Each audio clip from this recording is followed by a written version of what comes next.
Bro మరి ఏంటి game changer Ram Charan గారి మూవీ మరి శంకర్ గారు చాలా ఫ్లాప్స్ ఉన్నాయి డైరెక్టర్ గారు ఈసారి ఎలా ఉండబోతుందంట డైరెక్టర్ గారి గురించి ఏం చెప్తాం శంకర్ గారు.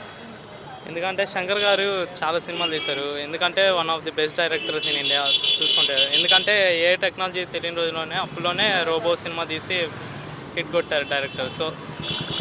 So Ram Charan game changer అయితే బాగానే ఉండిద్ది చూసుకుంటే. కమింగ్ టు మరి ఇప్పుడు చూస్తున్నట్లయితే పుష్ప 2 కూడా ట్రెండింగ్లో ఉందని అంటున్నారు. ఎలా అనిపిస్తుంది పుష్ప 2 ఏ రేంజ్లో ఉండిపోతుంది? మీ హైప్ ఎవరి వైపు ఉంది ఎక్కువ? ఇప్పుడు బోత్ ఇద్దరు యాక్టర్స్, ఎందుకంటే ఒక్కొక్కరిది ఒక్కో టేస్ట్. ఇప్పుడు ఒకరిది ఒక రేంజ్లో తెస్తే ఇంకో డైరెక్టర్ ఇంకో ఎక్స్పెక్టేషన్స్తో తెస్తాడు. సో మూవీ చూస్తేనే కదా అందరు ఎక్స్పెక్టేషన్స్ లెవెల్స్ రీచ్ అవుతాయి వాళ్ళకి.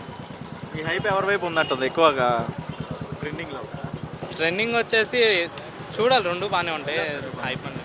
ఓకే, కమింగ్ టు మరి పవన్ కళ్యాణ్ గారు ఓజీ మూవీ ఎలా ఉండబోతుంది? ఆఫ్టర్ సుజిత్ సార్ సాహో తర్వాత ఓజీ, ఎందుకంటే మనం చూసుకోవచ్చు. ఎందుకంటే ఆ బాంబే సెట్ కానీ ఏదైనా కానీ మార్షల్ ఆర్ట్స్ అవన్నీ ఉన్నాయి కాబట్టి OG is good. Chiranjeevi Vishwambhara movie, so Chiranjeevi గారు పెద్దన్న మరి ఏంటి ఆయన గురించి ఏం చెప్తారు? Okay, Vishwambhara movie. Okay, so mega family festival celebration start అయినాయి అంటావా? ఇక్కడ నుంచి అన్ని బిజీ షెడ్యూల్లో ఉన్నారు కదా అందరూ టీం అంతా. ఓకే, ఇప్పుడు ప్రజెంట్ మట్కా కూడా బాగానే ఉంది మూవీ. ఇంకా అన్ని ఆల్ స్టార్ట్ అయింది ఇంకా వాళ్ళకి సీజన్.